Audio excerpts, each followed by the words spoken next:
और right, show का आखिरी पड़ाव और जितना भी हो सके ट्विटर और फेसबुक के सवालों को शामिल करेंगे शो में, जहां पर मित्रा राज का सवाल है। अर्नब जी ये कह रहे हैं कि करंट सिनेरियो में इनकी एसआईपी क्या ये लगातार चालू रखें, क्योंकि इन्हें फिलहाल अपने रिटर्न्स नेगेटिव दिखाई दे रहे हैं और जोरदार गिरावट की वजह से इन्हें अब ये कंफ्यूजन है या ये परेशानी है कि इनके लक्ष्य शायद पूरे ना हो पाए। मित्रा राज का ये सवाल है। अर्नब जी देखिए, जब भी मार्केट गिरेगा तो आपकी एग्जिस्टिंग इन्वेस्टमेंट पे इम्पैक्ट होगा, लेकिन ये समय कोई भी एसआईपी बंद करने का नहीं है unless you have cash flow problem. तो अगर आपकी इनकम स्टेडी है तो आपको अपने गोल्स के मुताबिक इस प्रकार का इन्वेस्टमेंट चालू रखना चाहिए। ये एक बेनिफिशियल पीरियड है आपके लिए, उसी तरह से आपको देखना चाहिए। तो अगर कैश फ्लो चालू है तो आप इन्वेस्टमेंट चालू रखना चाहिए। इस प्रकार के उतार चढ़ाव पोर्टफोलियो में गेन लॉसेस आते रहेंगे, लेकिन अगर आपने इक्विटी चूज किया है अपने रिस्क प्रोफाइल के आधार पे तो ये आपको एक्सेप्टेबल भी होना चाहिए। आगे बढ़ेंगे। अगला सवाल हम लेंगे प्रमोद कुमार का, और ये कुल 14,000 की एसआईपी कर रहे हैं। इनके पास एक्सिस ब्लू चिप है, आईसीआईसीआई ब्लू चिप है और मिरर एसेट इंडिया इक्विटी है।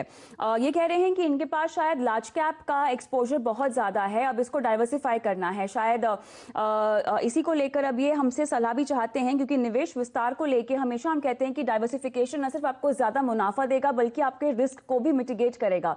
रिस्क को डाइवर्सिफाई करना भी अच्छे रिटर्न में तब्दील हो सकता है। अर्नब जी, तो इनके लिए अब क्या सलाह होगी?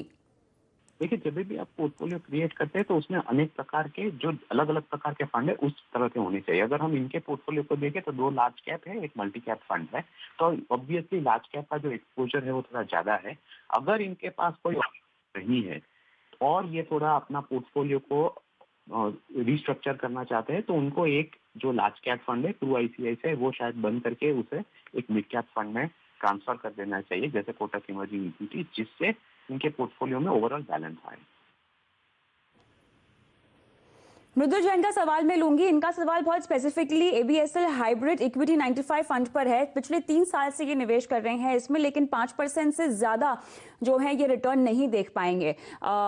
इन्होंने बैलेंस्ड फंड इसीलिए चुना है क्योंकि ये अपने निवेश में ज्यादा जोखिम नहीं ले पा रहे हैं। लेकिन जहां तक इस फंड की बात है, ये बैलेंस कैटेगरी का है तो सही, हाइब्रिड कैटेगरी का है तो सही, लेकिन इसमें इक्विटी का एक्सपोजर कितना है अर्नब जी? और 3 साल क्या एक सही टाइमलाइन है किसी हाइब्रिड फंड को की परफॉर्मेंस देखने के लिए? है कि अनेक प्रकार के हाइब्रिड फंड्स होते हैं। इन्होंने जो फंड चूज किया है वो एक एग्रेसिव इक्विटी हाइब्रिड फंड है, यानी कि इसमें इक्विटी का जो प्रोपोर्शन है वो ज्यादा है, अराउंड 70% है। तो इसी हिसाब से इनका जो पूरा फंड का performance is dictated by the equity portion.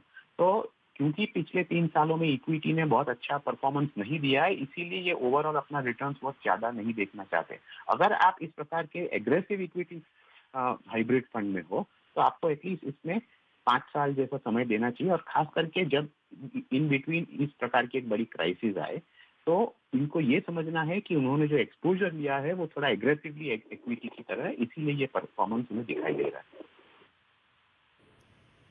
Alright, देखिए इससे ये पता चलता है कि लोग केवल रिटर्न देखकर फंड का चुनाव ना करें। आपको फंड किस कैटेगरी का है, उस फंड में कितना इक्विटी कितना डेट है, ये आपको समझना होगा, क्योंकि आफ्टर ऑल ये आपकी मेहनत की कमाई है जो आपको आगे चलकर कमा कर देगी। और इसीलिए फंड का चुनाव अपनी रिस्क एबिलिटी पर करें, और साथ ही फंड एग्जैक्टली कहाँ निवेश कर रहा है इसकी समझदारी, इसकी जानकारी आपको लेना बहुत जरूरी है।